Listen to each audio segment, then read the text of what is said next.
सच्चिदानन्दरूपाय विश्वोपत्यादिहेतवे तापत्रय विनाशाय श्रीकृष्णाय वयं नमः। जय श्री कृष्णा। राधे राधे प्रियजनों, दास का प्रणाम स्वीकार करें।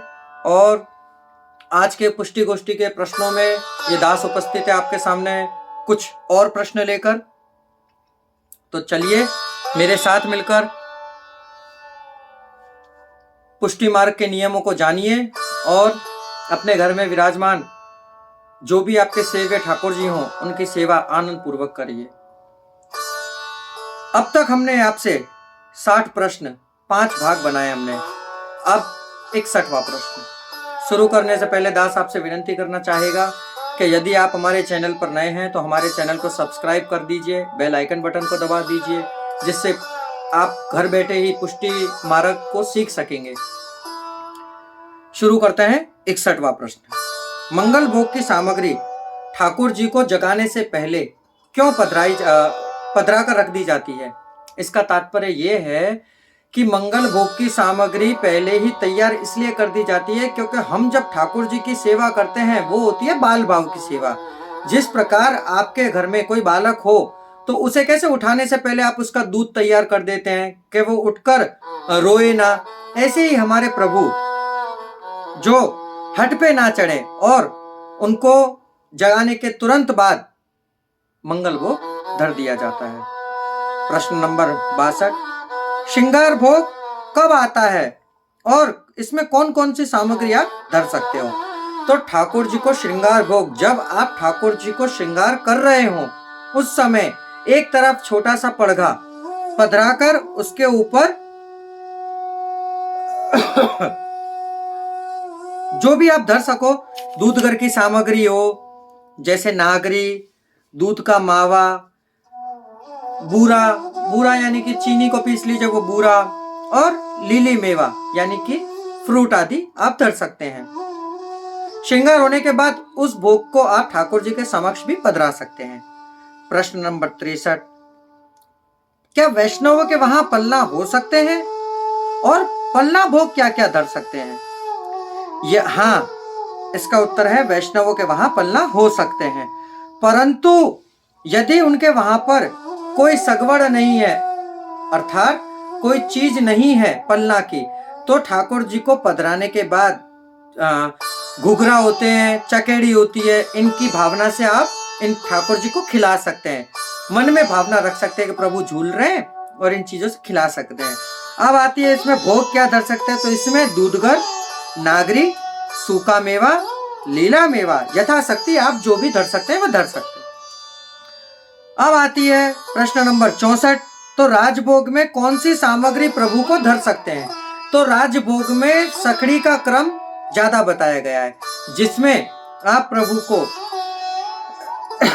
दूधगर धर सकते हैं, नागरी धर सकते हैं, अनसखड़ी धर सकते हैं। सखड़ी में दाल, चावल, सखड़ी, पूड़ी, भुंजेना और संधाना यानी कि अचार जो प्रभु को आ सकता है आप धर सकते हैं। इसमें आप दूधगर, नागरी, अनसखड़ी, सखड़ी के साथ सब पधरा सकते हैं। प्रश्न नंबर 65वां। शयन भोग में कौन कौन सी सामग्री आ सकती है? तो इसका उत्तर है शयन भोग में दूध भात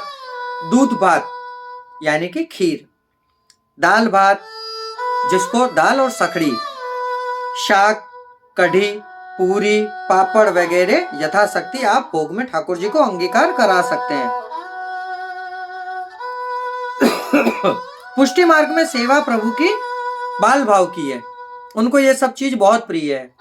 जैसे आप अपने पुत्र को अपने घर में एक बालक की सेवा करते हैं कि उसे यथा समय सब चीज धरते हैं, ऐसे ही एक ठाकुर जी की सेवा है बाल भाव की। प्रश्न नंबर 66वां। जो वैष्णव के घर पे प्रभु विराज रहे हैं दूध घर के या अनसकड़ी के, तो क्या उनको सखड़ी भोग में धर सकते हैं? तो इसका उत्तर है जिस वैष्णव के घर पे ठाकुर जी दूध घर के या अनसकड़ी के विराज रहे हो, तो तो वल्लभ कुल के बालकों की आज्ञा के हिसाब से ही आप सकड़ी धर सकते हैं, इसमें कोई मना नहीं है, परंतु वल्लभ कुल की आज्ञा होनी अनिवार्य है, गुरु घर की आज्ञा। प्रश्न नंबर 67वां। श्री राधे। वैष्णव के वहां ठाकुर जी की आरती हो सकती है, परंतु कब? जब आरती की प्रथा आपने प्रारंभ कर दी तो वह प्रथा फिर बंद नहीं हो सकती है। यथोचित आपके यहाँ पर मंगला, राजभोग और शयन की आरती होगी, भोग आरती आपके यहाँ पर नहीं हो सकती है, जिसे आप और हम संध्या आरती कहते हैं।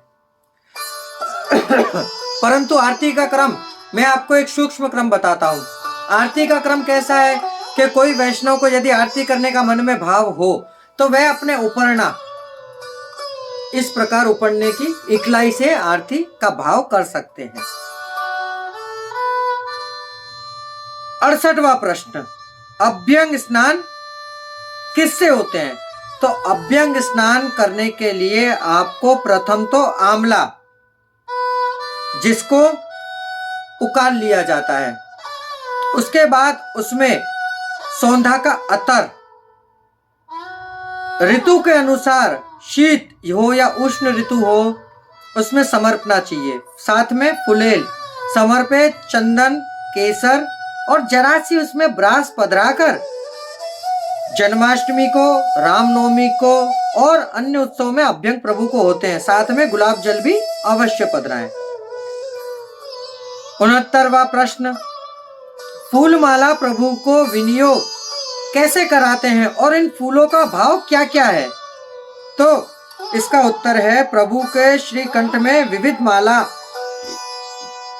होती हैं, जिसमें श्री स्वामी जी सहित ब्रज भक्तों का भाव आता है।